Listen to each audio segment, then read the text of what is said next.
증권사들이 달라졌습니다. 올해 들어 배당금을 크게 늘리고 있습니다. 어떤 곳은 벌어들인 이익보다 더 많이 배당한 곳도 있습니다. 그런데 이 변화, 단순히 실적이 좋아서일까요? 아닙니다. 올해부터 바뀐 세금 제도가 있습니다. 그리고 그 제도, 증권사만의 이야기가 아닙니다. 배당주를 들고 있는 분, 금융소득이 있는 분, 노후 자산을 설계 중인 분, 이 이야기 끝까지 들으셔야 하는 이유가 있습니다. 지금부터 왜 이 흐름이 지금 시작됐는지, 그리고 우리에게 무엇이 달라지는지 하나씩 짚어보겠습니다. 먼저 배경부터 살펴보겠습니다. 최근 국내 주식시장은 거래가 크게 활발해졌습니다. 거래 대금이 폭증했다는 표현이 나올 정도입니다. 투자자가 늘었고 자금이 시장으로 들어왔습니다. 증권사 입장에서는 이 흐름이 직접 수익으로 연결됩니다. 수수료 수입이 늘어납니다. 위탁 매매 수익이 올라갑니다. 그 결과 국내 대형 증권사들은 사상 최대 수준의 실적을 기록했습니다. 문제는 이 돈이 어디로 가느냐입니다. 그 답이 나왔습니다. 배당입니다. 주주들에게 돌려주는 것입니다. 구체적인 숫자를 보겠습니다. 한국투자증권입니다. 주당 17,613원 현금 배당입니다. 총 배당 규모 6,200억 원입니다. 업계 최대 규모입니다. 키움증권입니다. 연간 순이익 1조 원을 달성했습니다. 보통주 주당 11,500원을 배당했습니다. 미래에셋증권입니다. 현금과 주식을 합쳐 약 4,654억 원을 환원합니다. NH투자증권은 4,878억 원, 삼성증권은 3,572억 원입니다. 이 숫자들을 보면 단순히 배당을 늘린 것이 아닙니다. 배당 경쟁이 시작됐다는 것입니다. 이 지점입니다. 증권사들이 이익을 나누겠다는 신호를 공식적으로 보내고 있습니다. 그런데 이 흐름, 대형 증권사에서 끝나지 않았습니다. 중소형 증권사까지 퍼지고 있습니다. LS증권을 보겠습니다. 보통주 1주당 500원 배당입니다. 그런데 배당 성향이 148%입니다. 여기서 잠깐입니다. 배당 성향이 100%를 넘는다는 것은 순이익보다 더 많이 배당했다는 뜻입니다. 이게 참 묘합니다. 번 것보다 더 나눴습니다. 그만큼 주주환원 의지가 강하다는 표현입니다. 전년 대비 배당금 증가율도 131.7%입니다. 업계 최고 수준입니다. 한양증권도 보겠습니다. 주당 1,600원 배당입니다. 배당 총액이 전년보다 67.9% 늘었습니다. DB증권은 역대 최대 규모 현금 배당을 결정했습니다. 현대차증권 배당 성향 40%입니다. 유진투자증권 배당 증가율 80%입니다. 부국증권 배당 성향 47%입니다. 유화증권 배당 성향 96%입니다. 숫자가 쏟아집니다. 그런데 이 모든 숫자가 한 방향을 가리키고 있습니다. 배당을 안 하면 뒤처지는 구조입니다. 업계 전체가 고배당 경쟁에 들어갔습니다. 여기까지 핵심입니다. 실적이 좋아졌고 그 수익이 배당으로 흘러가고 있습니다. 그렇다면 질문이 생깁니다. 왜 하필 올해부터 이렇게까지 배당을 늘리는 것일까요? 돈을 많이 번 것도 이유지만 그것만이 전부가 아닙니다. 올해부터 바뀐 제도가 있습니다. 그게 핵심입니다. 바로 배당소득 분리과세입니다. 이 제도를 모르시면 지금 벌어지는 상황을 절반만 이해하는 것입니다. 지금부터 이 부분을 천천히 짚어보겠습니다. 기존 세금 구조부터 보겠습니다. 원래 배당소득은 이자소득과 합산됩니다. 금융소득이 연간 2천만 원을 넘으면 종합과세 대상이 됩니다. 다른 소득과 합쳐서 누진세율이 적용됩니다. 소득이 많을수록 세율이 올라갑니다. 최고 세율은 지방소득세 포함 49.5%까지입니다. 즉 배당을 많이 받을수록 세금도 가파르게 올라가는 구조였습니다. 이 구조 때문에 고소득 투자자들은 고배당주를 꺼리기도 했습니다. 세금을 많이 내야 하기 때문입니다. 그런데 올해부터 이 구조가 바뀌었습니다. 분리과세입니다. 고배당 기업에서 받은 배당금에 한해서 금융소득 종합과세 대신 별도의 낮은 세율을 적용받을 수 있게 됐습니다.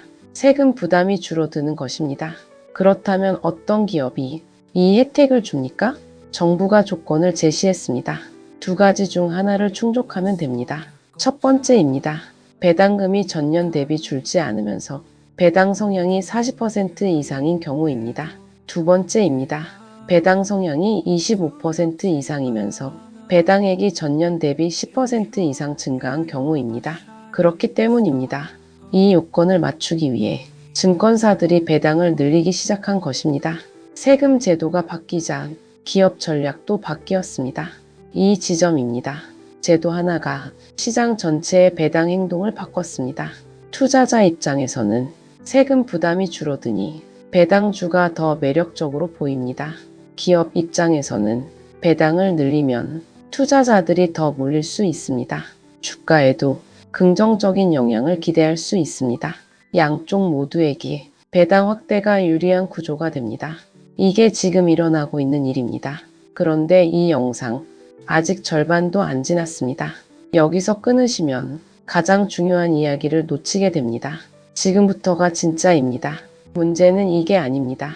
배당이 늘어난 것이 핵심이 아닙니다. 모두가 놓친 진짜 포인트는 따로 있습니다. 증권사 사업 구조의 균열입니다. 지금 증권사들은 거래대금 증가 덕분에 실적이 좋습니다. 하지만 이 구조에는 한계가 있습니다. 수수료율이 계속 내려가고 있기 때문입니다.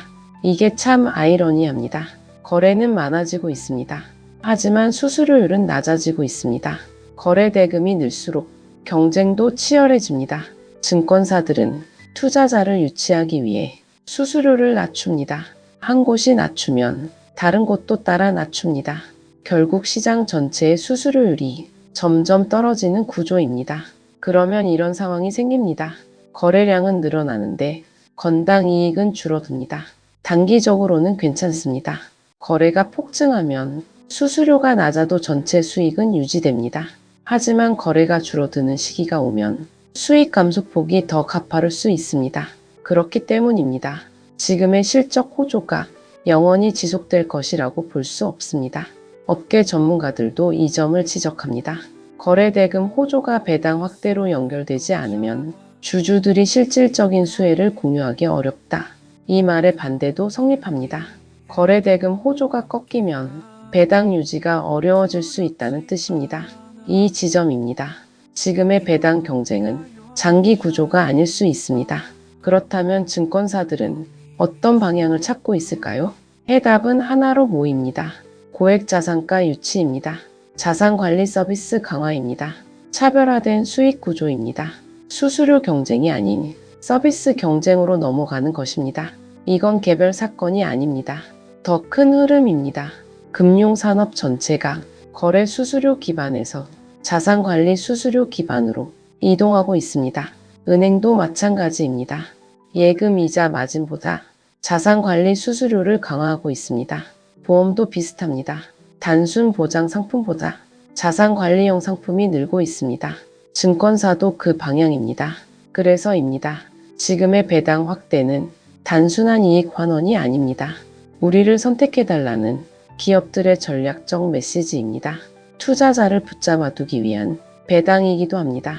그렇다면 투자자 입장에서는 어떻게 봐야 할까요? 배당이 늘어나는 것은 분명 반가운 일입니다. 세금 부담도 낮아질 수 있습니다. 하지만 그 배당이 지속 가능한지를 함께 봐야 합니다. 배당 성향이 148%라는 숫자, 한 해는 가능합니다. 하지만 매년 이 구조가 가능할까요? 그 질문을 스스로 해보셔야 합니다. 배당소득 분리과세도 마찬가지입니다. 지금은 좋습니다. 세율이 낮아졌습니다. 세금 부담이 줄었습니다. 하지만 제도는 바뀝니다. 세금 정책은 언제든 조정될 수 있습니다. 그렇기 때문입니다. 제도 혜택에만 기대는 전략은 언제든 흔들릴 수 있습니다. 또 한 가지 짚어볼 것이 있습니다. 분리과세 적용 여부가 모든 증권사에게 해당되지는 않습니다. 미래에셋증권, 교보증권, 대신증권 등 일부 증권사는 자본 확충 등의 이유로 이 요건에서 제외됐습니다. 같은 증권사라도 분리과세 혜택을 받는 곳과 받지 못하는 곳이 나뉩니다. 투자자 입장에서는 이 차이가 중요합니다. 어떤 증권사 주식을 들고 있느냐에 따라 세금 구조가 달라질 수 있습니다. 이 지점입니다. 배당이 많다는 것만 보면 안 됩니다.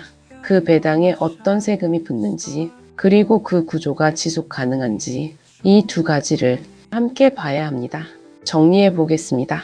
국내 증권사들이 대규모 배당 확대에 나섰습니다. 거래대금 폭증으로 실적이 늘었고 배당소득 분리과세 제도가 시행되면서 배당이 더 매력적이 됐습니다. 대형사부터 중소형사까지 이 흐름은 빠르게 확산됐습니다. 하지만 그 이면을 봐야 합니다. 수수료율은 계속 떨어지고 있습니다.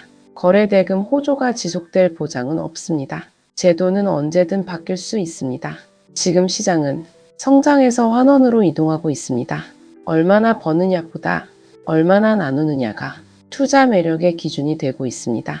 이 변화는 작아 보이지만 투자 판단의 틀 자체가 바뀌는 것입니다. 그렇다면 이 시점에서 우리에게 필요한 질문은 무엇일까요? 지금 내가 보고 있는 배당이 일시적인 것인지 구조적인 것인지 이 한 가지입니다. 배당의 크기보다 배당의 지속 가능성을 보는 시각이 앞으로 더 중요해질 수 있습니다.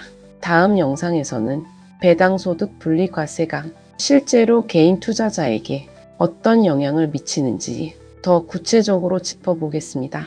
구독과 좋아요는 한 번 더 생각해 보게 만드는 힘이 됩니다. 오늘도 행복한 하루 되세요. 감사합니다.